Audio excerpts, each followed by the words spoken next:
Praise the lord. ఈరోజు మీకోసం జీవము గల దేవుని మాట. మొదటి సమూయేలు గ్రంథము 30వ అధ్యాయము 6వ వచనం. దావీదు మిక్కిలి దుఃఖపడెను. అలాగనే దావీదు తన దేవుడైన యెహోవాను బట్టి ధైర్యము తెచ్చుకును అనే రెండు ప్రాముఖ్యమైన మాటలు ఈ వచనంలో మనము చూస్తూ ఉంటాం. మనిషికి ఉన్నటువంటి బలహీనత ఏంటంటే, మనం ధైర్యంగా ఉండాలంటే ఏదో ఒకటి ఉండాలి. అంటే అధికారమో, డబ్బో, నలుగురు మనుషులు మన వెనకాలో ఉండాలి. లేకపోతే ఏది చేయటానికైనా సరే మనకు ధైర్యం చాలదు. కానీ ఇక్కడ దావీదు ధైర్యం తెచ్చుకొనెను అనేటువంటి మాట మనం చూస్తున్నాం. దేనిని బట్టి అతడు ధైర్యం తెచ్చుకున్నాడంటే తన దేవుడైనటువంటి యెహోవాని బట్టి అంటున్నాడు.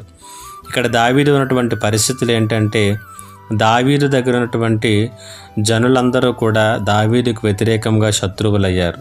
వారు ఉన్నటువంటి పట్టణం అంతా కాల్చబడింది.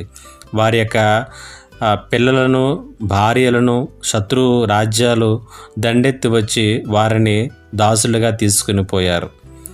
ఇక దావీదు దగ్గర ఉన్నటువంటి ప్రజలందరూ కూడా దావీదును చంపటానికి సిద్ధపడ్డారు. ఇలాంటి పరిస్థితుల్లో ధైర్యంగా ఉండటం, ధైర్యం తెచ్చుకోవటం ఎవరికైనా సాధ్యమా?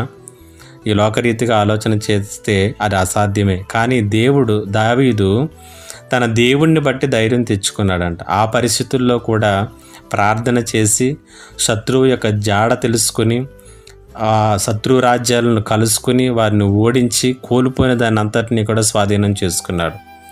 ఈ ఉదయకాల సమయంలో ఈ మాటలు వింటున్నటువంటి నీతో కూడా దేవుడు అదే మాట్లాడుతున్నాడు.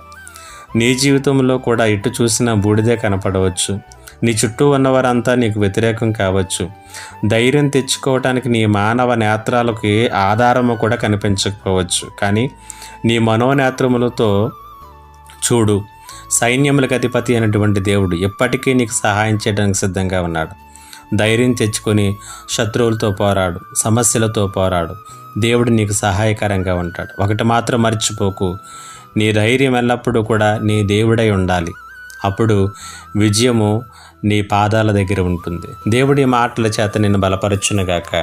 ఆమేన్. ప్రార్థన. మా దేవా, నీకు వందనాలు. ఈ మాటల చేత ప్రతి ఒక్కరిని బలపరచమని యేసు నామమున అడుగుచున్నాను తండ్రి. ఆమేన్.